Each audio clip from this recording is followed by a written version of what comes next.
Good evening, Facebook family. Welcome to another episode of Marriage Mondays with Nick and Trina Brinson. We are glad to be back this week after a great 4th of July weekend.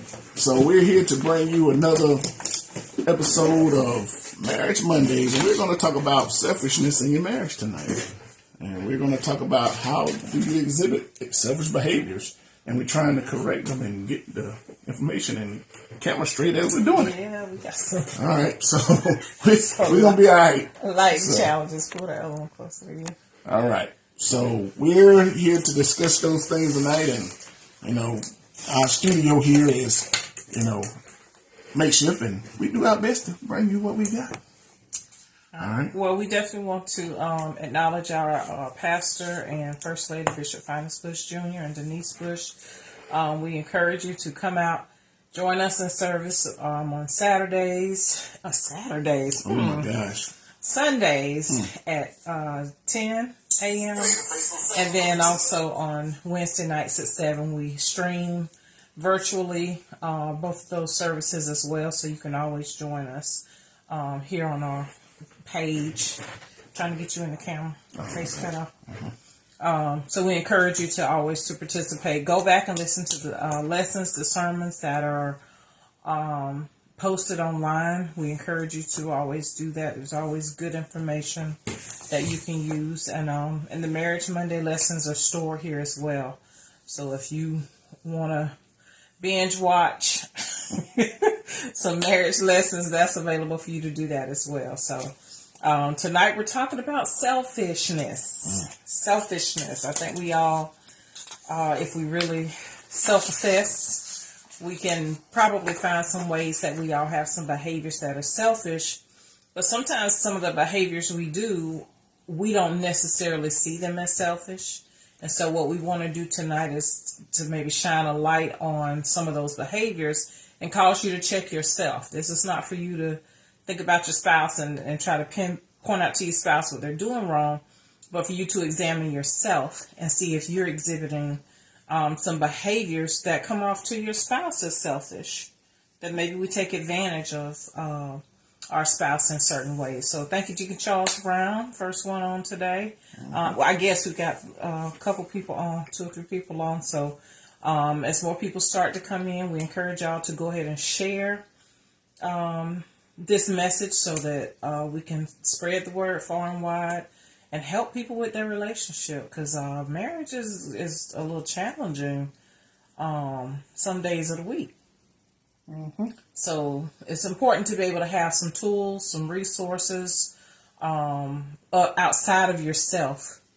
You've got the Word of God as a guide, which is the platform from which we always are coming. And we want to give you some very practical ways to implement the Word of God in a way that strengthens your marriage. So that's what we're going to talk about today is how we can be selfish in marriage. So we can work on that.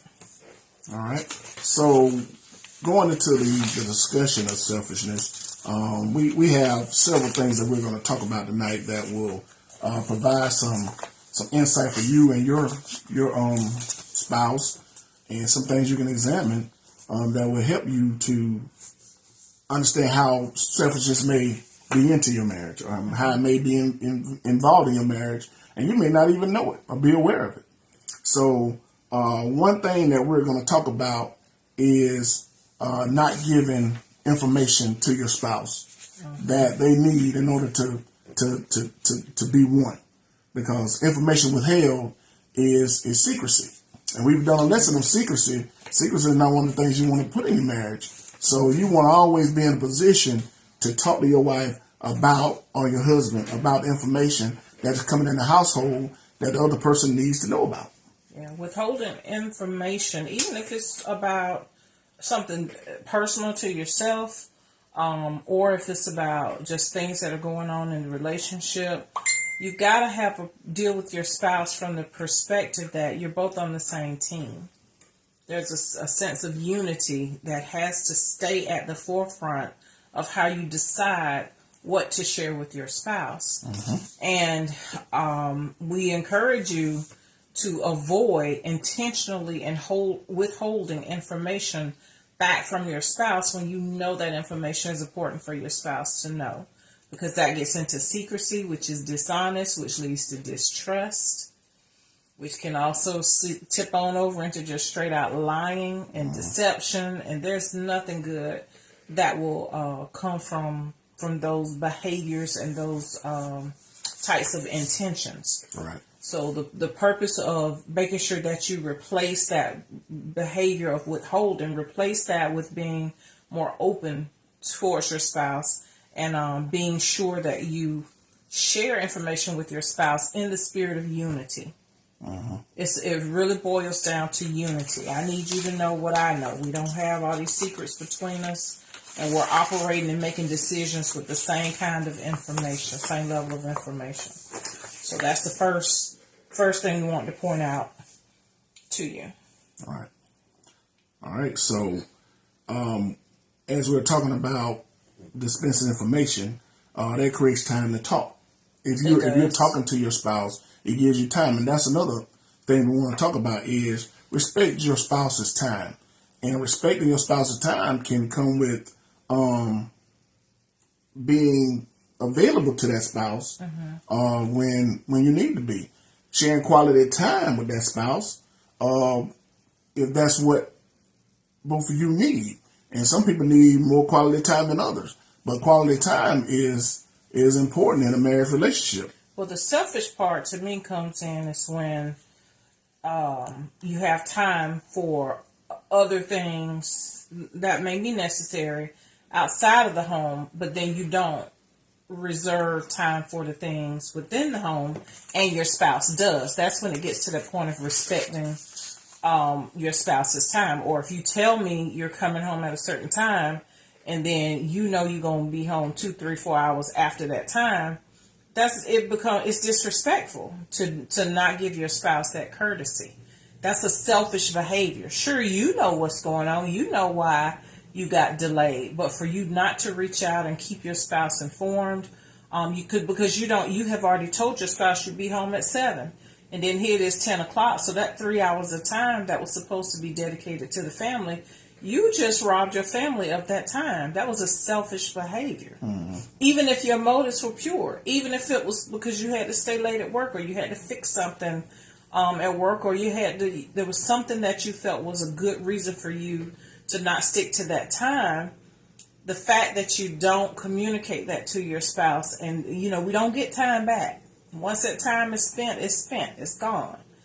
And so it becomes a selfish behavior when you are not forthcoming with your spouse about that time. Respect your spouse's time, because you also don't know what your spouse had to do to try to accommodate their schedule with the time frame that you gave them. And so it becomes very disrespectful and selfish. Or if you set a time for a date night, honor that. Honor that. Don't be selfish. Don't just decide that you can push that time back because it's just your spouse. Oh, it's just them. It don't matter. So what? We say we was gonna meet at 7. That's all right. Should be fine. I'll push it. If we don't leave till 8, it ain't no big deal. The place not going anywhere. But it's disrespectful to your spouse's time, and it communicates to your spouse that you're not setting them as a priority. Right. And those are little things that really start to chip away at the strength of the relationship. So that you can avoid that by thinking of your spouse, being empathetic. Just putting yourself in your spouse's shoes based upon what you know about your spouse. Some things that might not bother you, you know your spouse well enough to know that it's sure enough going to bother them. True. All right. Now, as you're learning to spend this quality time with each other, one thing, and we talked about withholding information from each other, one thing you can do in that quality time is learn to teach each other some things that the other person may not know, unless unless y'all two are know-it-alls and both of y'all are experts on everything. Y'all bring different stuff to the table, different information, different experiences to the table, to the marriage. So when there are things that are or that you don't know and your spouse may, you may be able to help that spouse learn that. Well, first of all, nobody knows everything. Right. So we can probably take that off the table. No, because some people are know-it-alls. Okay, but no, we take that off the table. That's not functional because that's the wrong attitude to even start with. So I just want to let those people know that if you are acting like a know-it-all in your marriage, pull back. Get that spouse some leverage to actually tell you something or to teach you. Well, to be unteachable is a bad position to be in. It is awful. So that's a level of self-examination that definitely should happen. Because you can always learn something from your spouse. And it's important for you to recognize that you do have different strengths and weaknesses. And that there's some things that your spouse does better than you or something they just know more about than you. And so instead of making that a point of contention or competition, that's a way for you guys to bond and to become more unified in increasing your ability or your knowledge within a certain field of interest that may be of interest to your spouse. Right. So that's actually a good opportunity for bonding. And it takes away that selfish piece if you're unwilling to teach your spouse what you know because you want to dominate this one area. If you're good at finances and you don't want your spouse to know how to do the finances so you can have control of the money, right, that's a selfish behavior. And selfishness and love just don't flow together. And so you have to be able to put selfishness out of the way in order to let love unify you and connect you. Right. And in these moments, they may not know as much as you know in that situation, but for the good of the relationship, they have to ask questions, and they may actually add some knowledge to that discussion y'all are having. And you shouldn't treat that spouse like, that little bit of knowledge you got don't matter right here because I know it all. So keep that spirit of know it all out your marriage. All right. Anything else? All right.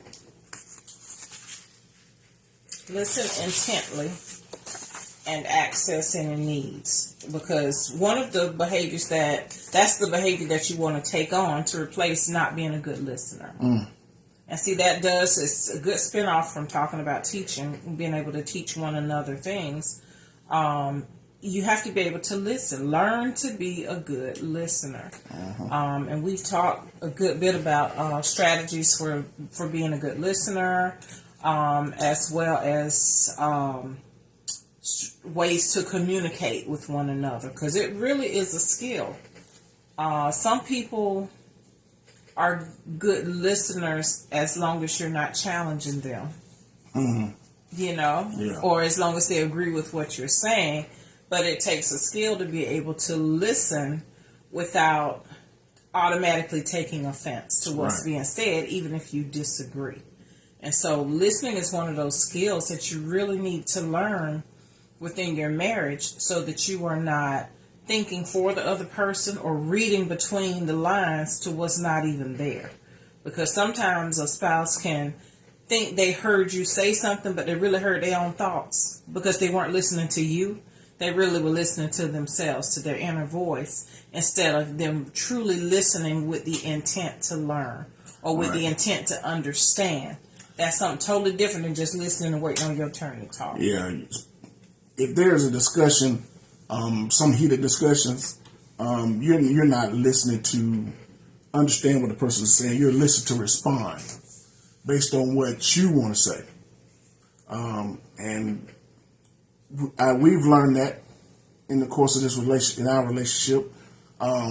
Being a good listener is one of those things that I've really had to learn to do. I guess most people, I don't know how many people grew up in the world learn how to be a good listener, but I've tried and really learned how to try to be a good listener, specifically for the marriage, but it also spilled into my job. You got to hear what people are saying in order to get the real story. Like we've talked about sometime, not on here, but within my job, if you got two people doing something, it's both of their stories and the truth is somewhere in the middle. So when you learn to listen to your spouse, you learn to understand exactly what that person is trying to say. Well, I would challenge that a little bit, because when you're listening to hear people's stories, and usually stories are self-serving. You know what I'm saying? They're not usually biased if you were a part of what was going on. I think that's a different kind of listening from someone telling you what they need. Because when you're communicating with your spouse, it may not be about black or white, what's right or what's wrong. It can be about listening to what needs do you have? What are you telling me that you need from me? I think that's a different kind of listening. It's a different skill set. What are you really, where is this coming from? Being able to know that person well enough to understand that the words they're saying on the surface are the result of a deeper root. And it's not just about facts. It can be about, what are you really trying to communicate to me? What do you want me to understand? What is it that I need to learn from what happened, even if it's not just the facts about what happened? What is it that I need to learn about you from what happened between us, or to whatever this situation is? Yeah, even if it's somebody else's situation. I think listening to your spouse is a whole different skill set from being a mediator between a dispute. It's a different ear. That's fair. That's a skill that has to be separated. But learning to listen, it does require learning to be skilled in that area. And it's a continuous process for some people. I think it's for. I don't know. I can't speak to on the big picture, but I know within our marriage, that's still an area of need for both of us. Is to cultivate those listening skills. So that's one thing that the selfishness part of what we deal with. Like I always say, we still going through two people. We always probably will, because we're two individuals created by God in two different ways. And our backgrounds are just that. And we're going to continue to get better at this marriage. Right. So, that's why we do what we do. Avoids responsibility. That's a very selfish behavior. Take responsibility for your actions. Well, the selfish behavior would be to avoid responsibility. And the way you can turn that around is to learn to take responsibility for your actions. It's a tough thing to be married to somebody who don't want to ever take responsibility. It's always somebody else's fault. Somebody always did something. Well, I ain't going to say somebody else. You basically put it on your spouse when you're talking about a marriage relationship, because that's supposed to be on two in that situation. So you got to learn to take responsibility in your marriage. You got anything you want to say about that? Well, you can blame other people. Some people they blame work. They blame, the children. They blame the economy. You can blame lots of things. But the bottom line is you have to be responsible for, learn how to take responsibility for your part in whatever the problem is that arises between the two of you. Marriage is for grown people, and it's for mature people.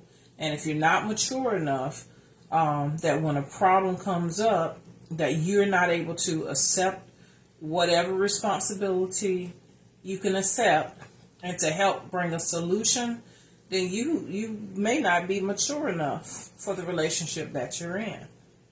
Because it takes maturity, and passing the buck and it's always somebody else's fault. No, you the problem. You the problem. And you have to be able to look at yourself. Even if you are not technically the problem in any given situation, if you're not a part of the solution, then you are a part of the problem. You might not be the problem, you might not be the root. But if you perpetuate the problem and become complicit with the problem, okay, so you're part of the problem too. So bring a solution. Help to implement a solution. Help to be a problem solver instead of someone who is looking for someone else to blame. Just be focused on the solution, not so much on the problem. So take responsibility. And in this particular one, you just have to learn to forgive. And forgiveness needs to be given out all the time. And ask for it. Ask for forgiveness. Take responsibility and ask for forgiveness. Because even if you weren't to blame, you're still going to be able to facilitate getting to a place of peace, so that you don't get stuck in that one place of blame focusing on what the problem is, and not being able to move ahead towards a solution. Accept responsibility. My bad. I could have done better. Let's talk about how we can prevent this from happening again. We got 2 more points of selfishness to feed a self-examine. Mm-hmm. Yeah. Taking all the credit. Ooh, who does that? I don't know. Do you Who do that? does that? I don't think that's one of mine. I don't think so. Do you do it? I don't think so. Okay. This one is. Well, you asked who does it. I don't know what you were looking for there. I was like, who does that? Somebody does. Yeah. I mean, we've met people that, you know, they want to take whatever went well. It was because they were involved in it, or because they want to take credit for the success, even though it's always a team effort. Yeah. It's always a team effort. It's never just you. I mean, it's good to be a part of a team. Right. And part of the success, but it's never just you. Especially when you talk about a marriage. Mm-hmm. And, you know, I think one thing I can think of that people take credit for is when you have a child. Some parents say, you know, all the good things that child does, oh, that's my side of the family right there. Or are you throwing child, shade? why do you Shade? That's what I sense you going on in the room. I just want to be clear. Or when that child does something bad to them, that's you right there. But you know what? That's jokingly somehow people do, but it makes sense right here. Okay. You know, some people take responsibility for paying all the bills in the house. But you might be a man or a woman paying all the bills in the house, but those kids need to still be taken care of. Mm-hmm. It's a joint effort. Yeah. You know, you may be paying all the bills, but you ain't doing all the work. Mm-hmm. And you might not be able to pay all those bills if you had somebody else taking care of those other responsibilities. Absolutely. So instead of trying to take all the credit, be the first one to give that credit. Give credit to your spouse. You're like, man, you work all the time. Yeah, I do, but I sure my wife is at the house and she's taking care of those kids. And that's a bigger help for me than any of this that I do. You know, there's a way to give that credit to somebody else without being selfish. You like it's the way the marriage is set up. You know, everybody got their certain responsibilities, and everybody needs to take responsibilities equally for what they do in their marriage. I ain't saying marriage is 50-50. Yeah, I want to do that word equally, but that's not really what you do and what y'all have agreed upon is what I'm talking about in the marriage. So everybody gets credit in the marriage, not one person.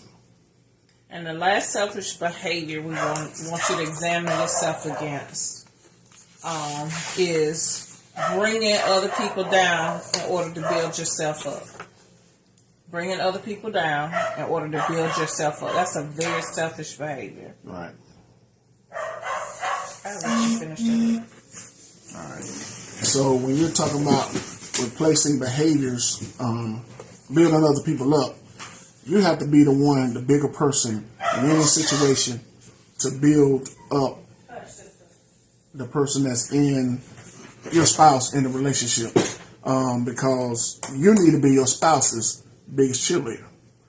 It doesn't matter what they're doing. If it's something for the job, it's something for the family, let the person know you did a good job. I appreciate you for doing that. You know, their love language may be not words of affirmation, but words of affirmation can help let that person know that, you know, I appreciate what you're doing. And appreciation can take selfishness out of the marriage. It absolutely can.